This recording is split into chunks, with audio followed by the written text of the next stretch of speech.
I've been asked today to discuss monetary policy, and I think it's important we start with the recognition of just how well monetary policy is done, but move on quickly from that to how much monetary policy has run up against particular realities that have been evident for some time, but now are unavoidable.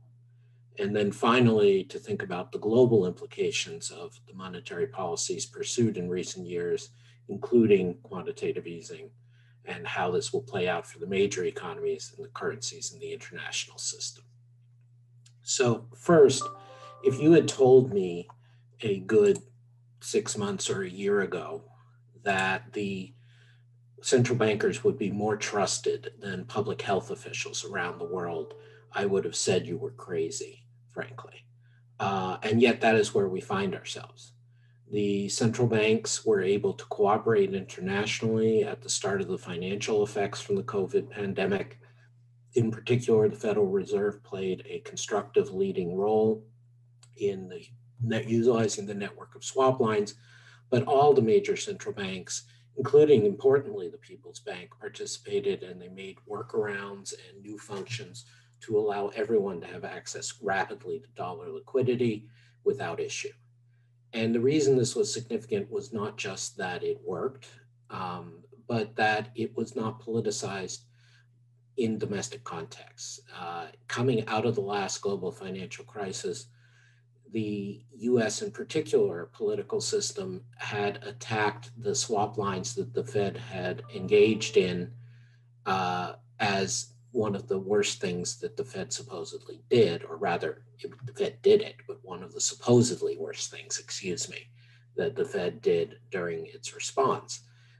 Ben Bernanke, much less importantly myself and others, all wrote that we were worried this would be interfered with. But when push came to shove, it was used. The international coordination was good. And the political climate around the monetary policy activism has been, if anything, much better this time than in the past crisis. But as I mentioned, this is taking place against a background of limitations for monetary policy. The G20 has paid lip service for nearly a decade to the idea that fiscal policy has to take over from monetary policy in the recovery. And now, of course, we saw a massive fiscal response from the G7 economies, from most of the G20 economies, from the Ministry of Finance in China as well. And this fiscal response has been highly effective and now, unfortunately, seems to be getting prematurely halted or at least interrupted in the US. But central bankers, including Jay Powell, chair of the Federal Reserve, Christine Lagarde, president of the European Central Bank, and others have been out there publicly calling for better coordination between monetary and fiscal policy and more fiscal policy. And this is a rather unusual set of circumstances, especially as compared to the response and the gaming between fiscal austerity and monetary ease that took place last time we had a global crisis just a decade ago. So where do we go from here, and what does this mean? My contentions are as follows. First, that this was, in a sense, inevitable and never should have been so fraught. By this, I mean the limits to monetary policy and the active use of fiscal policy. My colleague Olivier Blanchard at the Peterson Institute, of course, has led the way on the intellectual foundations for this.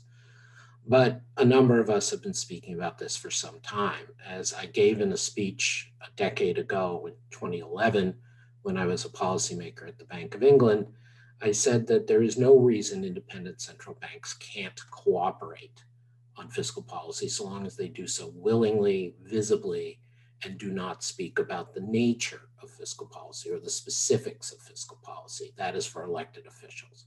But it's adolescent to say, I'm independent, therefore I can never play along. An adult chooses when to cooperate.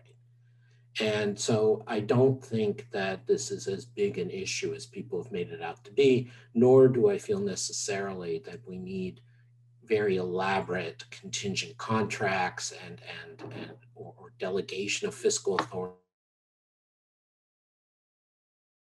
In fact, I am a little bit discomfited now as I was in May 2010 when I was in the UK, that the central bank chair or governor is speaking so bluntly about fiscal policy ahead of an election.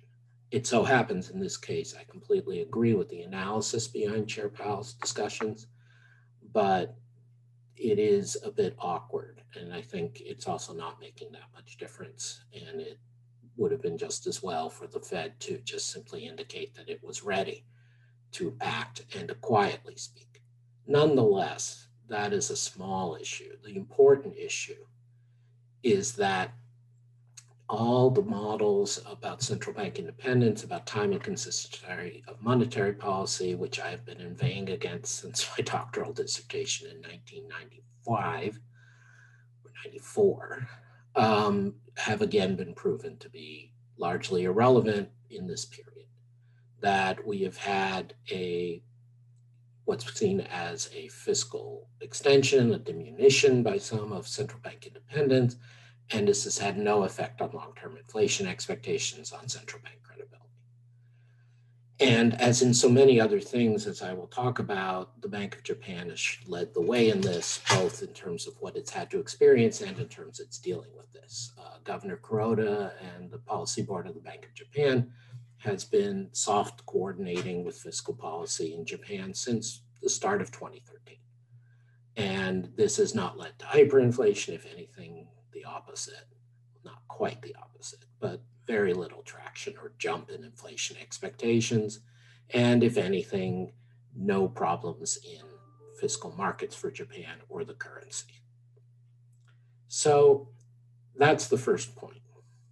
The second point is that monetary policy is much better at defense than offense in the context we're in.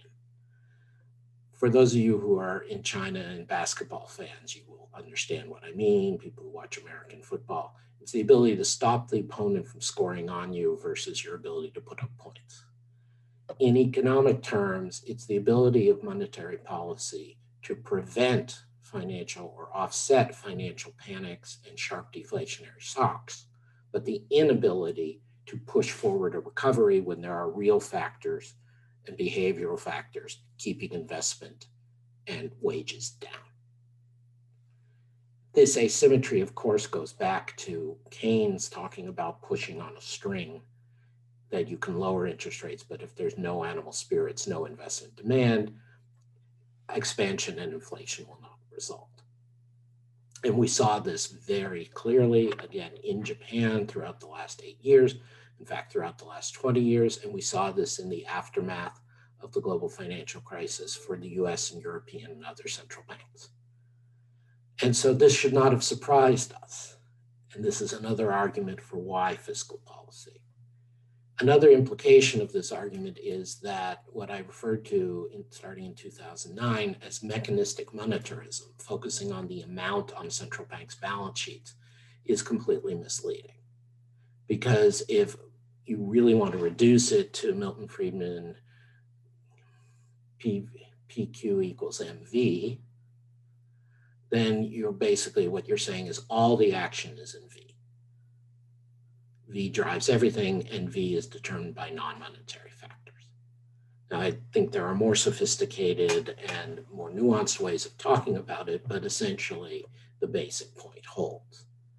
That if we are in a phase of secular stagnation, as Larry Summers, I think, has rightly characterized our era, this is a phase in which the pushing on a string, in which the downward pressure on velocity is overwhelming, and fluctuations in that is what determines the outcomes of nominal GDP, as well as to some degree growth, real growth.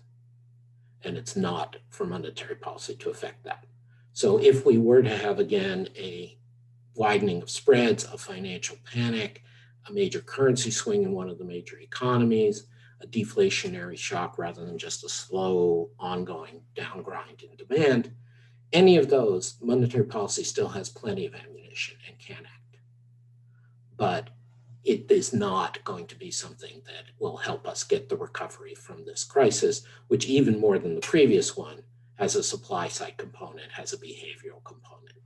I think it is reasonable to expect, although I will be happy to be proven wrong, that for the US, for many of the high income economies, the shock from the pandemic and, frankly, the mismanagement of the public health aspects of the pandemic will be lasting. People will be more risk averse. People will be less mobile. There will be higher savings rates persisting, not at the extremes we saw in the immediate aftermath of the disease spreading, but raised from what they were before, even in the US. And risk aversion in corporate markets continues to be quite high. Note, profitability can go up even when risk aversion is high, even when there's little investment, through channels of competition being wiped out, through channels of political capture, through channels of network effects and oligopoly. And these are things that we should be deeply concerned about. And I'm glad to see that the political groupings in the US are finally starting to confront these issues, because these are fundamentally important. But from a monetary point of view, it all just tells you that you don't need to track the movements in asset markets unless and until they start constraining credit conditions in a profound way or moving in very large amounts, because they are indeed disconnected, particularly publicly traded equity markets, disconnected from inflation and growth developments in the economy for the most part. So another point about the monetary experience of the last 20 years in Japan and of the last 10 years around the world, and particularly the last 9 months, is that inflation is not a risk around the corner. And this is why it is so commendable that the Federal Open Market Committee in the US, as part of their strategic framework review, moved away from taking a preemptive approach to inflation based on unemployment numbers. Now, Chair Jay Powell, Vice Chair for Monetary Policy Richard Clarida, Governor Lael Brainerd, New York Fed President John Williams have all articulated the reasons for this, and I'm sure the people participating in the Bund Summit are well familiar. I will just give my brief motion of why this is critical. As Danny Blanchflower and I argued in 2014 when we were pushing against the beat to raise rates in the Federal Reserve at that time, the focus on labor markets as a trigger for a preemptive monetary policy move had, among other things, two very obvious failings. First, that participation in the broad sense, meaning measured labor force participation, but also measures of underemployment, part-time work, and so on, were much better measures of labor market slack than whatever measures of unemployment you used. And that, therefore, people who were considered out of the workforce, unlikely to return to work, were indeed still putting downward pressure on wages throughout. And we came up with some evidence on that. Jan Hatzius and Goldman Sachs' team came to it in a different way. The Fed researcher Michael Kiley around the same time had his evidence. And yet when we look back at the Fed's decisions then, which Janet Yellen and others have acknowledged, Charlie Evans have acknowledged were probably a mistake, you had Yellen's discussion of a 14-point dashboard on labor markets, but the one that was blinking, don't raise rates, labor force participation, was the one that was ignored.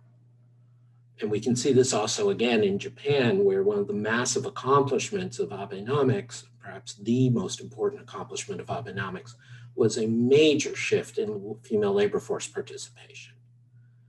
And that had a disinflationary consequence, and that totally changed what one's expectations should be about how hot the economy could run in Japan. But again, it wasn't just Japan. In Germany, in the US, in other countries, you found repeatedly that unemployment could go much lower than the central banks and other forecasters had thought it could go without prompting inflation. And again, this is a characterization of our period, that wage bargaining power for labor is very weak. And unfortunately, the pandemic, one of its many side effects beyond the great human loss, is that many women are being forced out of labor force or into part-time work as they shift to adjust to look after family members, and particularly school-aged children. And just more generally, we're seeing a very persistent surge in unemployment in certain sectors. And so this will continue to put downward pressure on wages, which leads to the last point, that you can always talk about hyperinflation and monetary policy, and monetary determinants, but in the end, it's very difficult in an advanced economy or any form of market economy to have inflation sustained without tight labor markets and strong labor bargaining power. So what about the international aspect, which Wang Haiming and the organizers asked me to speak about? I think, in a sense, I've already spoken about it, the coordination and the common framework. And so therefore, by implication, the differences of monetary policy and even monetary regime between central banks are far less important than these global factors. But let me make a couple other points about the international situation.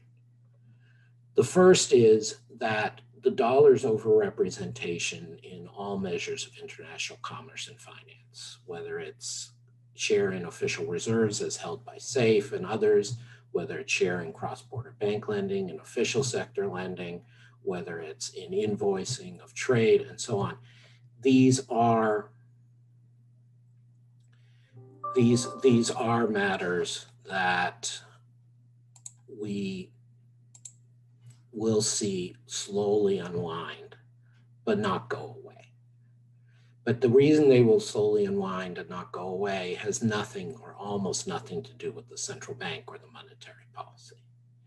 It has to do with the currencies and reserve status being locked in a least ugly contest.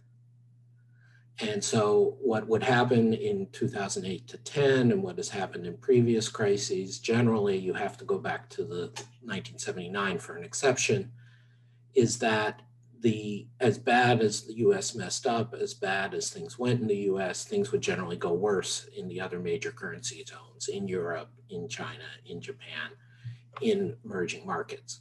And therefore capital flows on net would come to the US would win the net relative contest. It might get more ugly, but it was still less ugly than the others.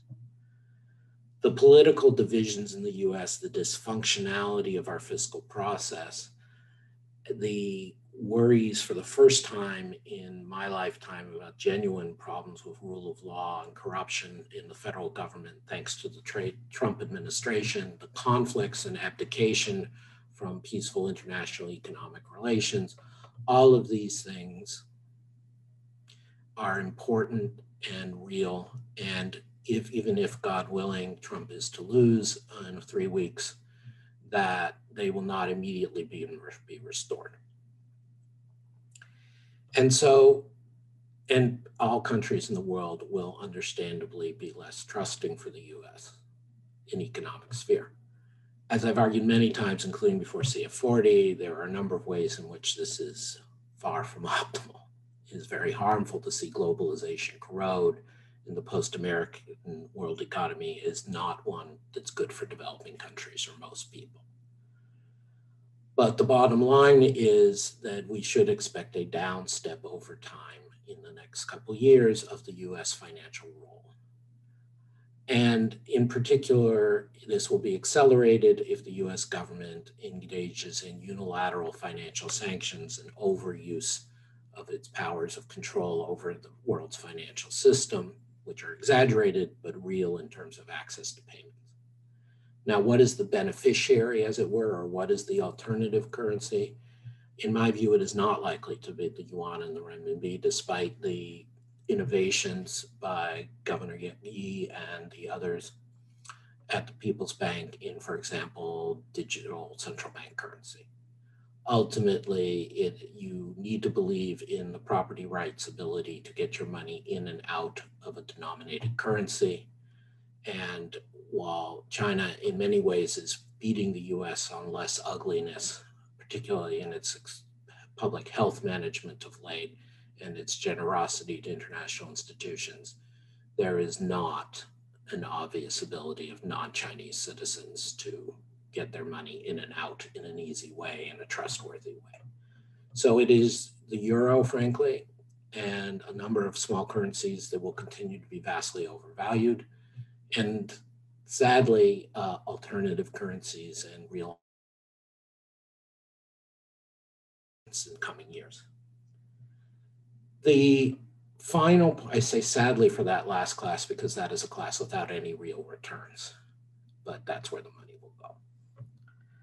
Finally, to close, one of the greatest surprises to me, and I think many people, of this crisis is the extent to which a number of emerging markets and even developing countries have had room to run loose monetary policies and even fiscal stimulus in response to the pandemic. This takes nothing away from Managing Director Georgieva and President Malpass's recent statements about how much we need to put money into the developing world to prevent a lost generation, not just a lost decade. The human toll of the pandemic is terrible.